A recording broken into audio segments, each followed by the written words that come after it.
আমি যা করেছি আমার ভালোর জন্য করেছি, আমার বাচ্চাদের ভালোর কথা ভেবে করেছি। আমার বাচ্চাদের কিসে ভালো হবে কিসে খারাপ হবে এই হিতাহিত জ্ঞানটা আমার আছে।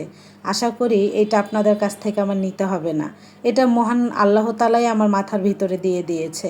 আমার স্বামী সন্তান আমি কিভাবে ভালো থাকতে পারবো আমি সেই চেষ্টাই করতেছি। আপনাদের কাছ থেকে আমার এই জ্ঞান আশা করি নিতে হবে না।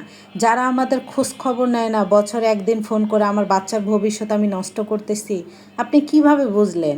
যাকে আমি 10 মাস 10 দিন গর্ভে রেখেছি, যাকে এত কষ্ট করে পৃথিবীর আলো দেখিয়েছি, আমার স্বামী কষ্ট করে ইনকাম করে খাওয়াচ্ছে, যেই দুইজনের জন্য আমরা বাকি দুইজনের কথা ভাবা ছেড়ে দিয়েছি, তাদের ভবিষ্যৎ আমরা খারাপ চাবো তাই না? আপনারা কি স্বর্গে বাস করতেছেন নাকি বুঝি না আমি। আপনার বাচ্চাদের কথা যদি আপনারা ভালো চিন্তা করেন, আপনারা কিভাবে ভাবেন যে আমার বাচ্চাদের চিন্তা আমি খারাপ করব? আমি বুঝি না বাবা। আমরা যখনই একটু ভালো থাকা ট্রাই করি না, তখনই আপনাদের এই 10 হাত বড় একটা নাগ আছে, এটা তখন আমাদের সংসারে এন্ট্রি করান। এই স্বভাবটা কেন বলেন তো? আপনারা কি অন্যের ভালো দেখতে পারেন না? আবার যখন আমরা খারাপ সময়ে থাকি, তখন কিন্তু আপনারা আমাদের খোঁজ খবর নেন না। অনেক কষ্ট করে একটু ভালো থাকার ট্রাই করতেছি বাচ্চাদেরকে নিয়ে, এটাও আপনাদের সহ্য হচ্ছে না। তখনই আপনারা ওই বড় একটা নাগ আছে না, ওইটা গলাবেন যে আমার বাচ্চার ভবিষ্যতে এইটাতে হবে না, ওইটা করতে হবে। কেন? আপনাদের কাছ থেকে আমার সাজেশন নিতে হবে? আমি তো বলেছি আপনাদের যে আমাদের ওই হিতাহিত জ্ঞানটা আছে, আমার বাচ্চার কিসে ভালো হবে কিসে খারাপ হবে। আর যদি কখনো লাগে সেটা আমি আপনাদের কাছ থেকে নিব। দয়া করে আপনাদের ওই বড় নাকটা প্লিজ আর গলাবেন না। আমাদের এতটুকু হিতাহিত জ্ঞান আছে যে বাচ্চাদেরকে কিভাবে গাইডলাইন দিতে হয়, বাচ্চাদেরকে কিভাবে নিয়ে ভালো থাকতে হয়। আপনাদের কাছ থেকে আশা করি এই জ্ঞানটা আমাদের নিতে হবে না। আপনারা কোথায় ছিলেন এতদিন?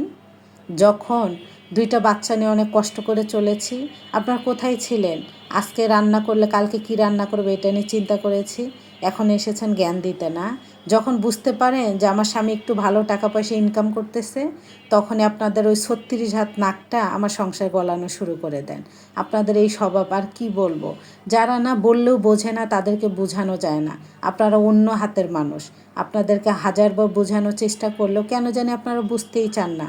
আপনারা মনে করেন কি জানেন, আপনারা যেটা বোঝেন যেটা জানেন সেইটাই বড়। আর দুনিয়ার কেউ কিছুই জানে না, আর সবাই বোকা।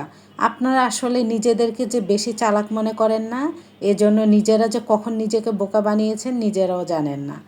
আমি স্পষ্টভাবে বলে দিচ্ছি, আমার সংসারের বিষয়ে আপনারা কোনো নাক গলাবেন না। আমার কোনটায় ভালো কোনটায় খারাপ আমি খুব ভালোভাবে জানি। আর যদি কখনো মনে হয় যে আমি বুঝতেছি না, আপনাদের কাছ থেকে পরামর্শ নিব। দয়া করে আমার স্বামী সন্তান নিয়ে আমাদের ভালো থাকতে দেন। আমাদের টাকা পয়সা নেই, হ্যাঁ এটা মানি, কিন্তু তবু যতটুকু আছে অনেক ভালো আছি, সুখে আছি, শান্তিতে আছি। অন্তত দিন শেষে তো একমুঠো ভাত খেতে পারতেছি, আলহামদুলিল্লাহ। এর থেকে আর বেশি ভালো থাকতে চাই না।